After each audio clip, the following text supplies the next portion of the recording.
Welcome in, YouTube. I'm here with Chop and Sylvie, the number 3 placement at the Virginia Regionals. This is one of the first of many interviews to come here from the TCG Dojo. A casual and competitive, inviting Union Arena and general TCG server. You can find the link in the description below. Today we're just going to congratulate Sylvie on her amazing performance in one of her first of many top regional placements to come. Right. And with that, we've got Chop, the bald man himself, Bald Brothers, and Sylvie. Once again, congratulations. You did an outstanding job. Thank you. Let's go. Yippee. One of the first questions I want to ask is, how did you feel in that type of environment, being in a large-scale tournament? So the large-scale tournament itself wasn't really unfamiliar to me. I used to play competitive Pokemon quite a bit. So you're talking like the regionals in Pokemon, you can have 2,000 to 3,000 people. Okay. Yeah, those are like convention-sized ones. Yeah, the convention sizing, that part I am used to. So that wasn't really getting to my nerves at all, which definitely did help me. Mm-hmm. As for it being my first UA event, that part was a little stressful, but other than that, it's like the busy environment itself I was very familiar with. Right. And then how did you feel about the way that the hosts of the tournament actually ran the event as a whole? And it was basically a large LGS, wasn't it? To what I'm aware, it was a large LGS. There were a few vendors. There were like maybe 3. And it was all in like the upstairs of like a fancy hotel, like kind of like their dining hall almost. Huh. Was Bandai officially present at it or no? Weirdly enough, I don't think so. Okay. Yeah, because I don't know if Bandai does a lot of these officially sanctioned events outside of like the Vegas one. They will if it's at a Bandai Card Fest, because I know like any of the Card Fests, even if it's just a regional, or right. like I think they might have had some sort of presence at Gen Con, to what I'm aware. But as far as I could tell, it was just like we had like judges and stuff, but not like actual like Bandai heads. Fair enough.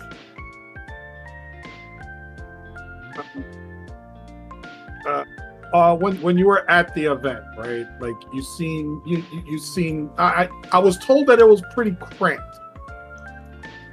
That's part of what I'm gonna get into about the whole hotel thing. The tables were not tables that were made for playing cards on. They were very much dining tables. Oh, wow. So like you had a bunch of space between you and your opponent? There was like an extra like solid like 2 cards distances between your mats. Oh wow. So you could have pretty much placed a whole turkey in front of y'all and y'all still had enough room to play. I wouldn't say a turkey, maybe like a rotisserie chicken, but okay. I mean, either way. Yeah.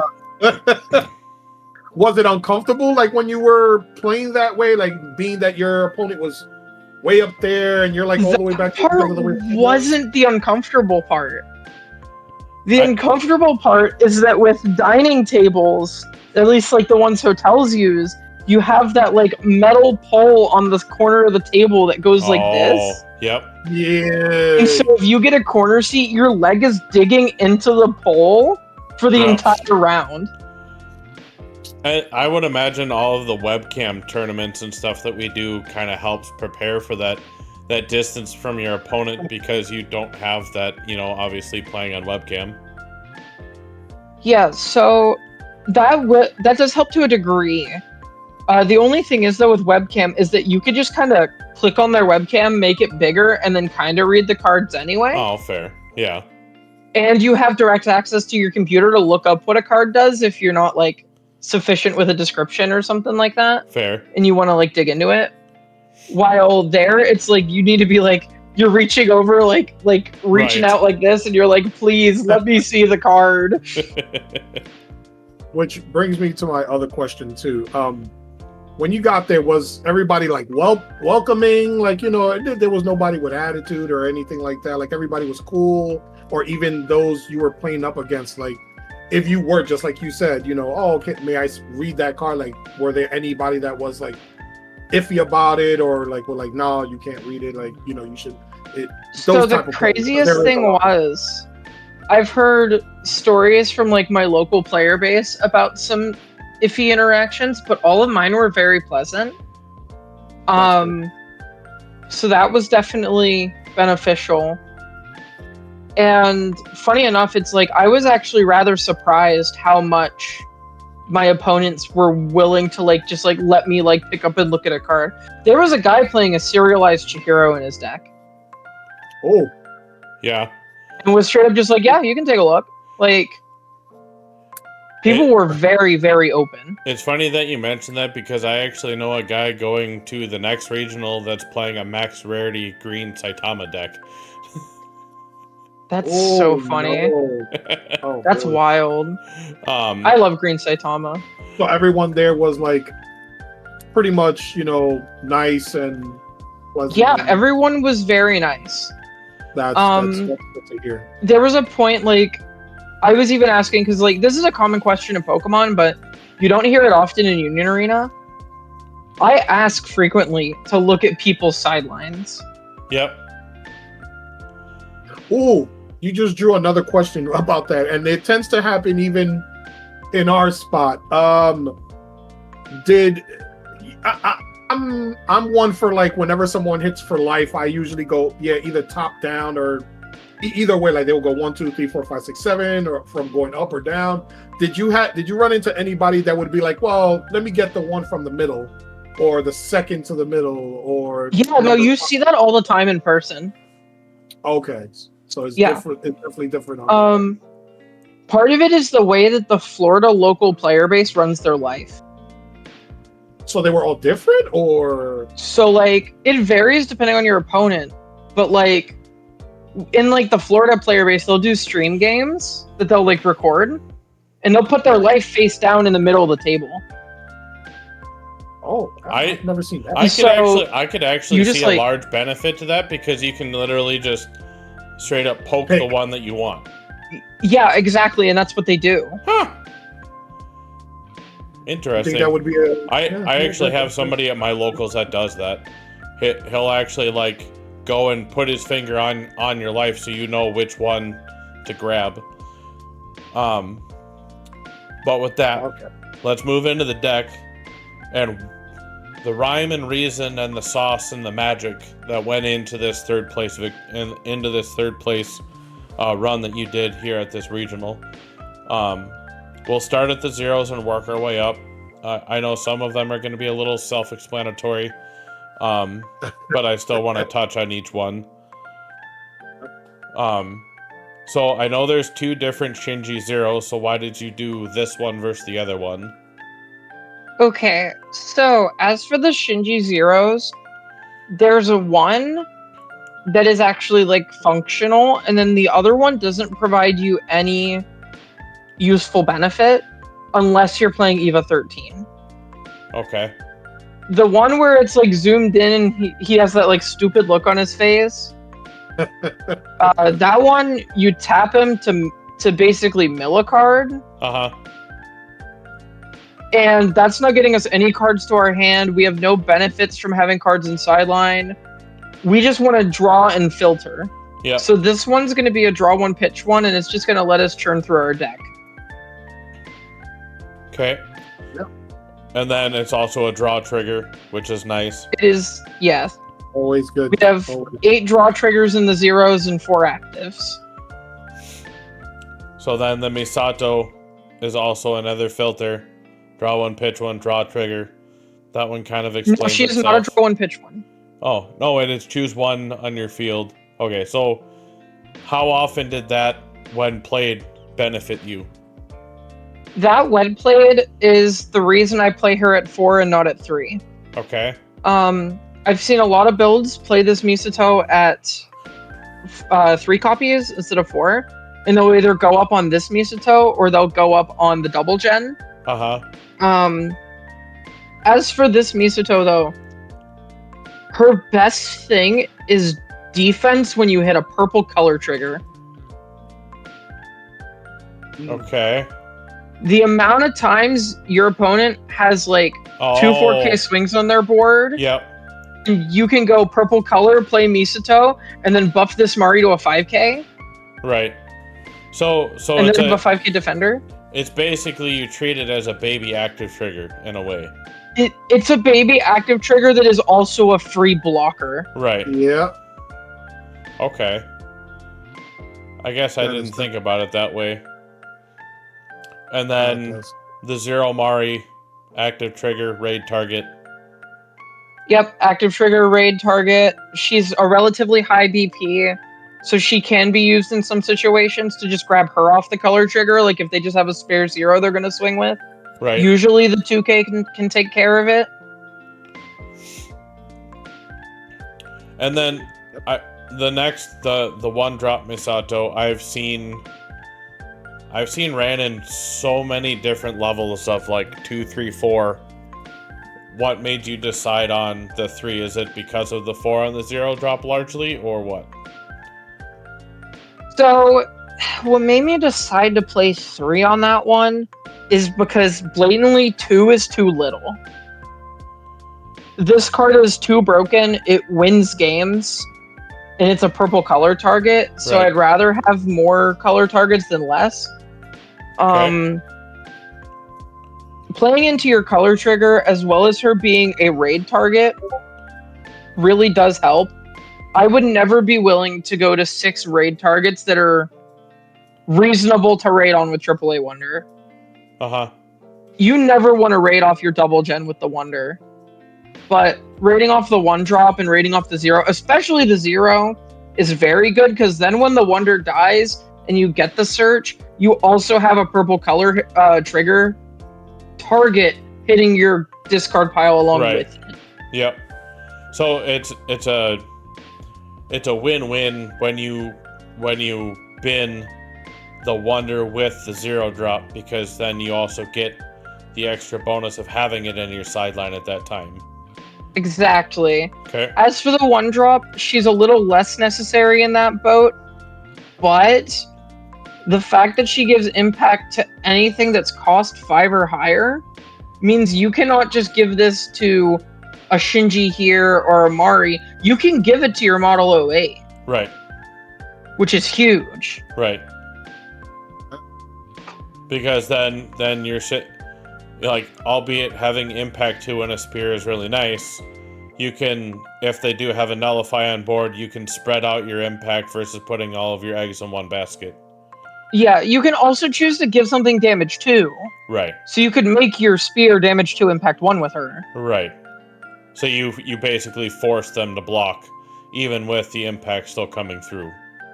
Yeah, but in the situation of that, I've never really had a need to give anything damage to. I just was giving impact to close out games. Yep. The 2 drop Shinji, energy fix, raid target. Playing him on curve is busted. Yep. Playing him off spear plays him active, so he's a double gen if you play him off the Gaius. Yeah, because he comes in active. Yeah. Good energy right there. Speaking of good energy, number 3. And one more thing. He has a 2 drop, purple color trigger. Need I say more? Yep, because he comes in active. And, He's just one more raid target that you can play off of purple color, and he's a 2500, so... Sadly, you cannot play him to the back line off of purple color. Right, because he has to be put on the front line from it. He does have to be put on front line. But the amount of times that I need a Shinji raid target when I hit purple color, and I'd rather grab this for the BP instead of the draw pitch, or I have like 2 cards in hand and they're both good and I don't want to pitch them. Right. I'll just grab the Shinji instead. Which would be a good The choice. 2 drop.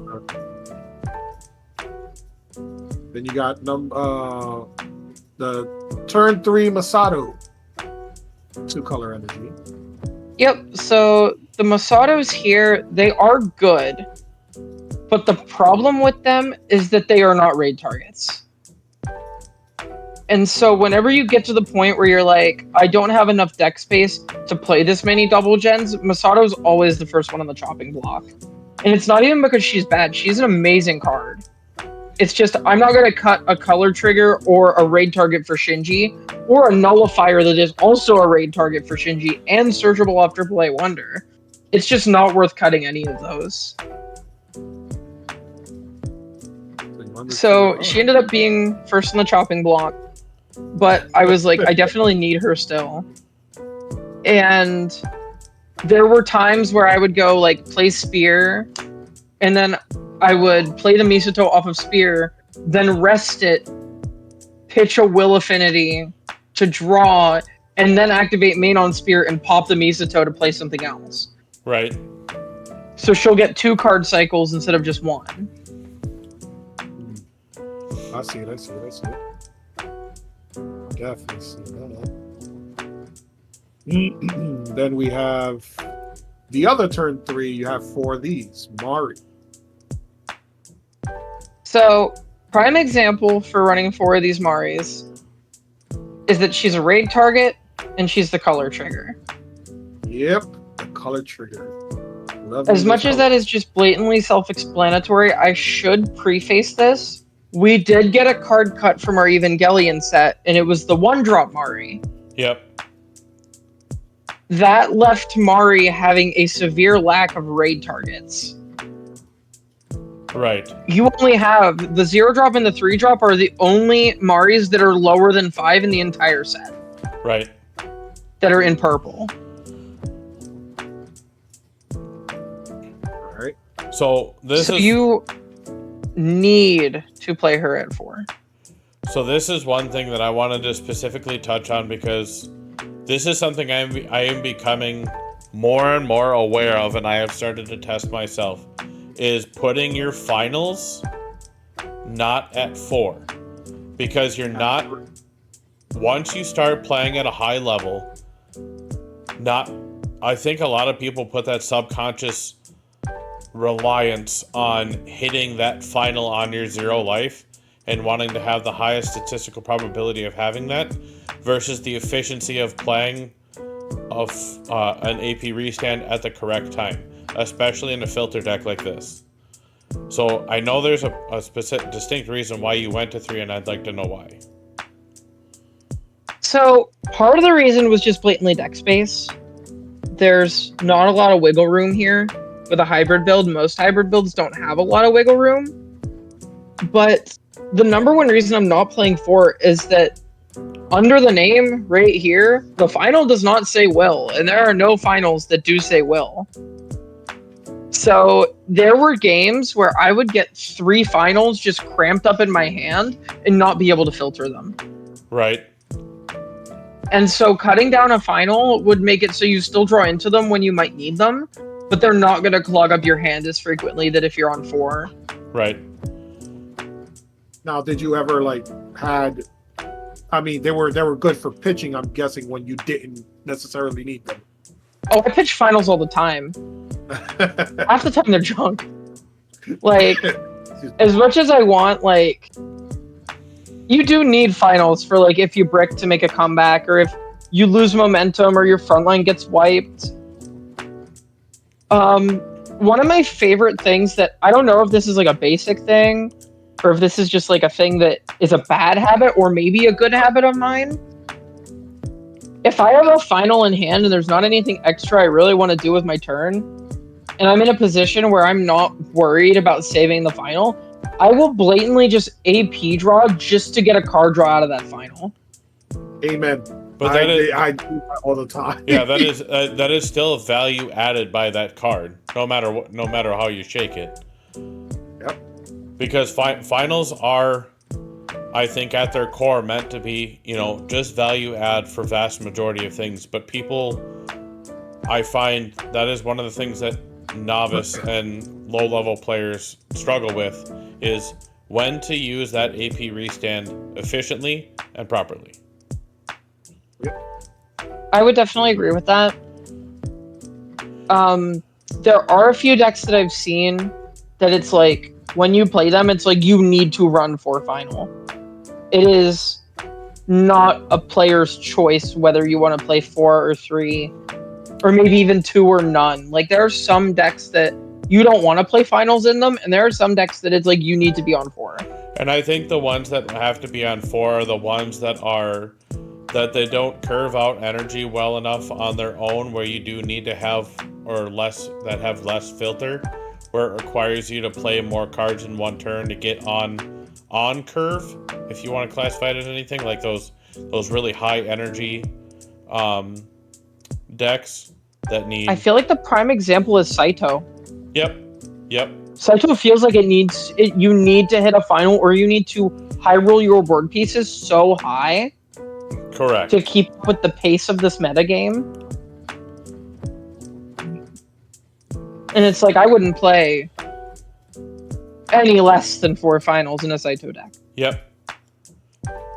The other deck that I would say is an exception to that rule is Red Kenshin.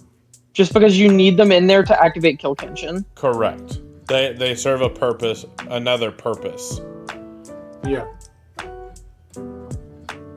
Then we have our turn 4 AAA Wonder. 3 of them, huh? Yep, Why 3 of them. Why 3? That's interesting. So I can start with the very basic response of Red Kenshin. Yep. I was like, Why I'm probably going to hit a lot of Red Kenshin, and this card is going to be dead weight. Yep. Hey, There you are can too many force ways- block and get pushed back. Yeah, it's like, oh, I force block one time, and then you play your special and bottom deck it. And then I don't get the search. Or you just swing and I block with it and I don't get to take a search off of it. But the main reason, other than just that matchup, that I decided to do that is with the Mario raid count being at 4. I value a draw 2 pitch 1 way higher than a search top 5 for potentially 2. Right. Off of my raid dying, off of me losing value to do that search. Right. You play the Mari, you have a body, you draw 2, you pitch 1, you filter, you're gaining resources no matter what. You can play a Wonder, use it, it dies, you lose that value, you search off of it, and you can whiff. Yep. Especially without the kill spell being searchable, you can just whiff. Okay. So then we have, of course, usually the most self-explanatory why you would put 4 is the 4 specials. Your wish is my command, your highness. Now, my question is, has the special level, helped you out in a tough situation? I think the special is crazy. I've played off of that one special. I've set up a kill on 3 bodies with it. Okay. It's like we cannot underestimate how good that special is. Especially if you get the momentum to have multiple Mari out. There's times where you can pop a 4K and a 2K with it. Right. Okay. That special says, oh, you have a chump blocker? That's cute. Yeah, exactly. A lot of people underestimate the value of minusing things out. Oh yeah. I played against a Jinwoo self-mill Yep. in one of my rounds. And he had the 500 BP, I believe it's Han Song Yi, Yep. in his frontline to use as a chump blocker. And I didn't have Model 08 out. Model 08's actually really bad in that matchup. So I had Gaius out, but this special doesn't require a name. Yep. You can just play it. Yep. So there was a situation where I was like, minus out the 1, and then minus 3k to the Jinwoo, and then I raided this Mari after and hit the -1k on the Jinwoo and then killed the Jinwoo. Yep. Very well done, yeah. The synergy that card has in this build specifically makes it far too valuable. Well, especially being able to make your model away to 4,500 is fantastic. Yeah, and it's a perma 4,500 too. And if they don't deal with it, you can make it a 5k, and then eventually you might even, if they still don't deal with it, make it a 55, and then they can't deal with it. Right. Most specials only kill up to 5k. You get her to a 55, they're not touching her. Right.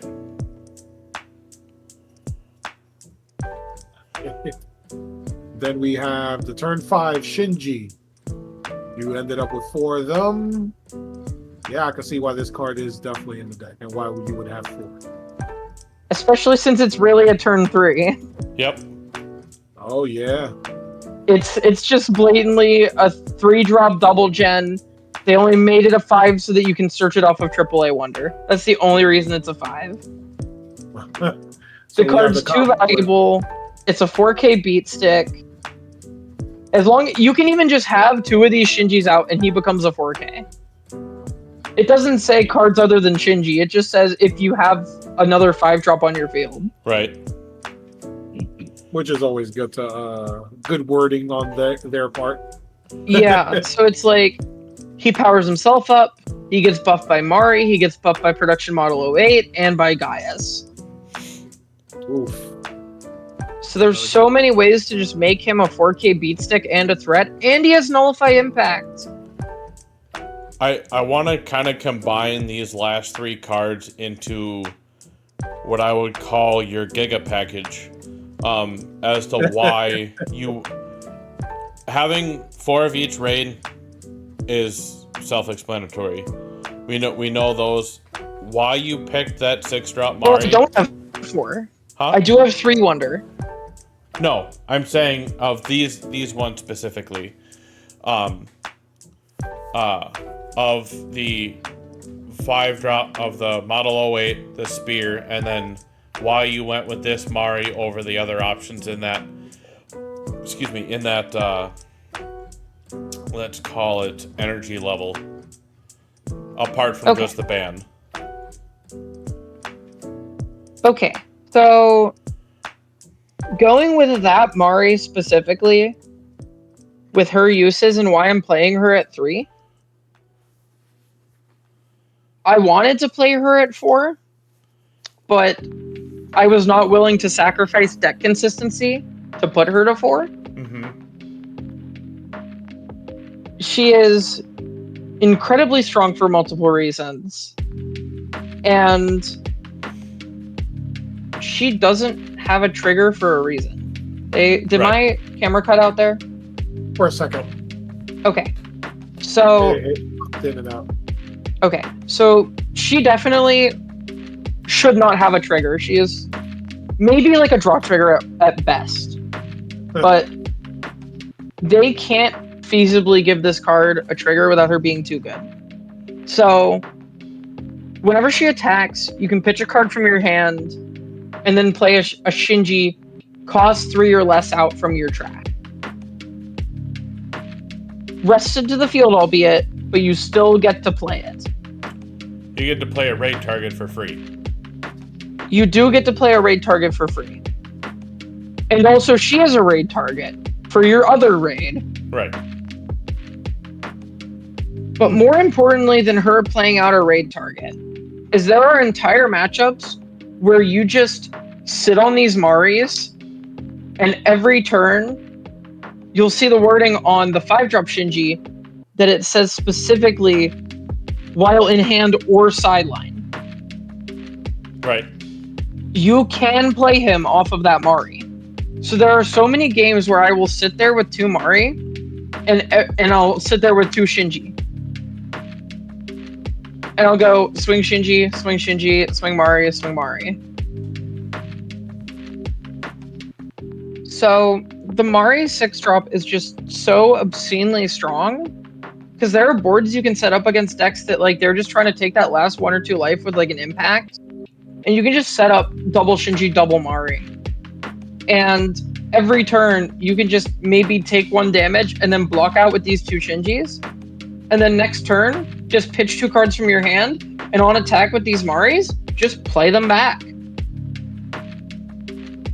you can just loop your Nullify over and over again. And it's very easily loopable. And even if you have a board with like Gaius out, you can Gaius, play the Mari, and then Mari swing, play out a Shinji. Right. And just being able to loop that Nullify impact over and over again, it easily won me so many games. Especially this Shinji in particular, he is always a 3,000 on your opponent's turn. So if you're playing against the Jinwoo deck, they cannot swing Cha unblockable. He can always block Cha. Yeah, because Cha is unblockable by 4K or more. Exactly. And so you just block with the Shinji, and then next turn, swing Mari, play him back. And that's the same thing in the Shadow Army too, because that one also is specifically 4K or more. Yeah. This Shinji is easily the strongest card in the deck as a piece to build your whole deck around almost. It's like you're playing the Spear. This guy's a raid target. He's a Nullify. He's a 4K. He's playable off of the Mari that's playable for free off the Gaius. It's like it all flows back into this Shinji. Right. He is your curve. He is your free play. He is your wonder target. He does everything. He might even do your taxes. Anything but the taxes. But it seems like he could do it. So we're gonna have to check. Well, I don't know if I would trust Shinji to do my taxes. That is also still a fair point. Yeah. You But could do it all. there is definitely something to be said about this beautiful build. It did do you well here. It does you well on the server. It did you well in testing, and obviously, the numbers don't lie. It did you well in Virginia, placing third there. Is there anybody specific or anywhere or anything that you want to specifically shout out for your support? I guess I should just shout out my local playgroup here. I have a playgroup of 3 guys, Jake, Levi, and Philip, and we've done most of our testing as just a small group locally. Whenever I can't get games on the server and we're trying to get something to run in the local area, playing in person. Because as much as webcam is nice, having interactions and discussion, physically holding your cards and passing them between each other is just so helpful. And that's something that I don't want to pass up. So they were easily a key foundation to me playing what I played. 2 of them played only 1 card difference for me. They played 3 of this Misato and 3 of this one instead of 4-2. Right. Like, we were all going in with a very similar idea. Okay, I can see that. So with that, once again, Sylvie, congratulations. We're very happy to have you here at the TCG Dojo. If anybody who's interested in joining to put your skills up against Sylvie and her greatness with her beautiful Shinji build, join us at the TCG Dojo. The link again will be in the description below. And have a great one, and we'll see you in the next one.